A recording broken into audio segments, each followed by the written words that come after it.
Or so you watch some randos tutorial on YouTube and all of a sudden you think you can retouch skin tones, and this is what you end up with, right? How many times did we see that? And you just cannot put a finger on it. Like, why does it look so fake, dude? How do people get those perfect retouching done to their skin tones? Because this doesn't look like that, and it doesn't. And let me show you why.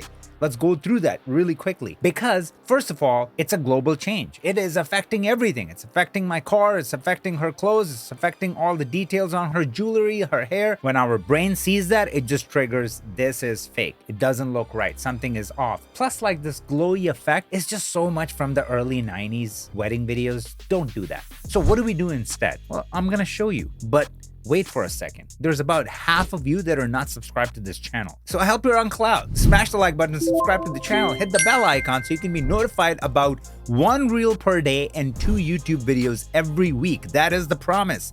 And I'm only going to keep it if you guys are nice to Uncle Qazi. So go ahead, do that, and let's jump right in. For those that don't know me, my name is Qazi. I've worked with brands like Adidas, Amazon Prime, Universal Studios, and I make no bullshit, straightforward color grading tutorials so you can work with your dream clients. All right, let's reset that. Now we're inside Resolve, and just a side note, pro tip, every grade is built of this right here, okay? And the reason why I keep it in these stages is because it's easy for my brain to understand. So information is coming in from the camera, we're converting it to our working color space, so that is to the top, right? That's where that lives. Then the next step right away is to balance our shot, and that's exactly what we did here, okay? So we're doing our balancing here. The corrector nodes are right here, so they're one step below the balancing, because the balancing needs to happen before we correct our stuff. So we have a window to keep our focus on her, so we're gonna touch our skin in this node, corrector node, and then finally we have a look node, so this is where we make magic. And then right here, we are outputting it. So it's taking that working color space, converting it to whatever that is. It could be HDR, it could be for the web, it could be, you know, what we're doing, Rec 79 2.4. All right, let's come to the skin tones and look at what's happening. So let's just say the client, our model, comes to us and says,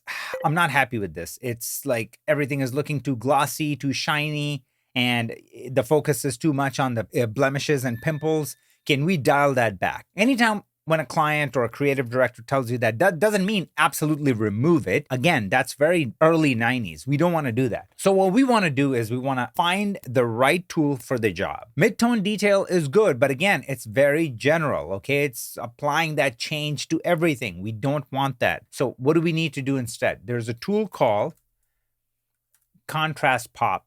Drop that on. And I'm going to give you the why behind the how on each parameter here. So it's going to make a lot more sense than just me moving things around to my abilities and just show you how I can perfect it in under 30 seconds. So what is happening with all of these right here? Detail amount is basically our local contrast on this image. So if I take it to the left, I soften that image. If I take it to the right, I just add that grungy, think of like war movies, like that sort of crazy Saving Private Ryan look, right?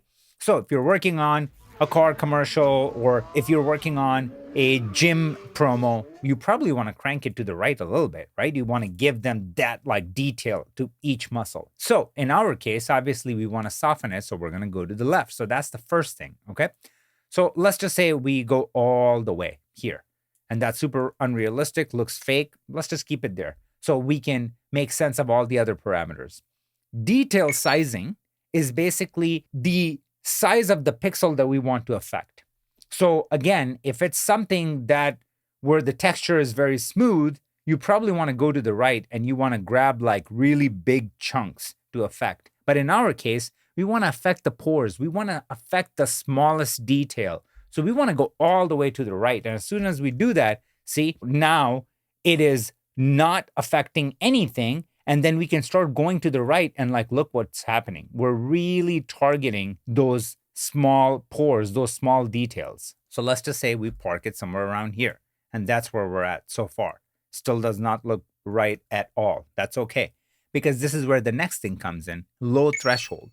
That is basically the darkest part of the areas that are being affected. So eyebrows, eyes, edges of the eye shape, we want to keep those crisp, right? And that's what gives the illusion that nothing has happened to this image. So when the digital makeup happens, it looks very real. So we're going to take our low threshold, start moving it to the right. And look what happens. If I do before and after, start pulling it back, you're seeing like now the effect is so granular. So I'm just going to keep an eye on like her eyebrows. I'm going to go all the way back and then I'm going to keep moving it to the right. I want to make sure I just grab like, see? So now we're affecting everything else. We're leaving the eyes and we're leaving the eyebrows. We can even go a little bit more to the right. Now, since this image, if I were to go and look at my scopes, does not have like a lot of highlights, we don't necessarily need to worry about the high threshold. Basically, it's the same as the low threshold, but in reverse. So if we want to protect our highlights, we want to pull that back a little bit. So like, I'm just going to do this and I'm going to set it to 0.7 and it usually does a pretty good job. Now, the final thing here is our softening. So softness is basically where the effect is kicking in to what was there before. And what's the blend? What's the feathering like? And right now it's set to 50%, right in the middle, which is pretty good. I usually go even a little bit further to like almost like a 3/4, right? So like even if we do something like that, it looks pretty good. Now, what do we need to do? Okay, we're looking at this image and we're going, is the detail too much? We can start pulling back the detail a little bit if we want to, or we can leave it to something like that. What about the detail size? Do we want to like keep it that aggressive? I say yes. I say yes, we want to keep it that aggressive. So Qazi, it looks pretty fake, dude. It's not looking good. If I go to Shift H and if I look at AB, it gets to tell us all the area that we're affecting, and we're affecting a lot.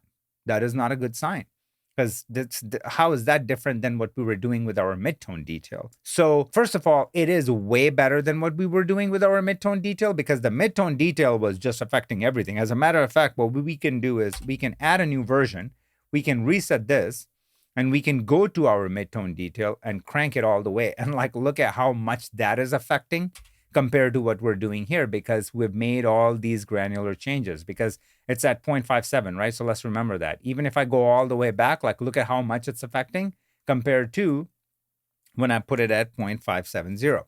Okay, so how little that changes. Or how about if we go to detail size? So it's 0.036. If I go right here, I mean, look at how much we're affecting that. But if we go back to 0.036, we're only affecting this much. So it is very controlled compared to what's happening here, or what could happen here if we don't have this setup. But let's make it even better. So how can we do that? Well, it's pretty simple. We're going to go in our qualifier. We're going to do this. Qazi, what are you doing? Abomination. You're using qualifiers? Like, I thought the whole idea is not to use qualifiers. Listen, calm down. What we're going to do is this.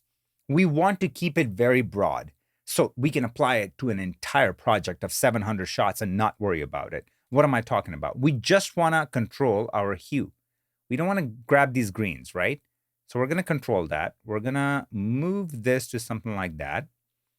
And what do we want to do? We want to just leave it very loose like that. And then at this point, I want to go in my denoise. Do I want to take my lows and kind of close it too? For a simple reason. We don't want to affect the eyebrows and the eyeballs, right?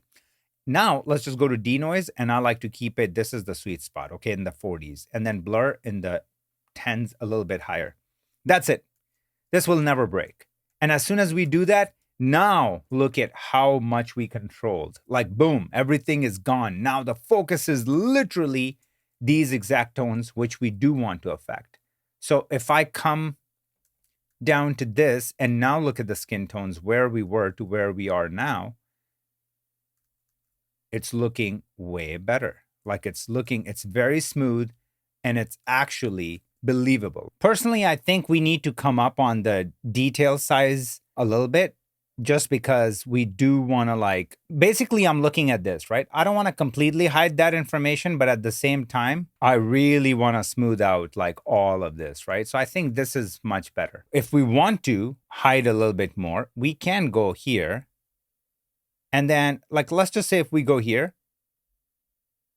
and then we just control it with how much contrast we want to pull or bring back.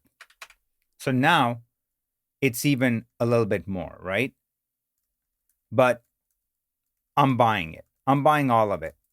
Okay? This is really, really smooth. And then at this point, correction, balancing is one thing. What is the next step? The next step is look building, and that's probably the hardest part of color grading. And for that, Uncle Qazi got you. We created a tool called Rapid Grade. You can start a trial for absolutely free, and it's full access, no watermarks. You can test out the entire thing, actually work on a client project, get paid. So then this tool is absolutely free. That's the entire idea. Our one-click look system, we create 52 bespoke looks per year. So I hire colorists, including myself, and we create one look per week, and it's fully customizable. So let me show you that. I want to show you some of my favorite ones that will work perfectly on this. Warm Kiss, 3, 2, 1. Look at the skin tones. Look at how magical this looks. Look at the grain, look at the texture, 100% customizable. Okay, and basically you're done. This is not 90% there. This is 200% there. How about soft rose? If you like that magenta in the skin tones, I mean, oh my God, this is to die for. Or my personal favorite, retro chrome.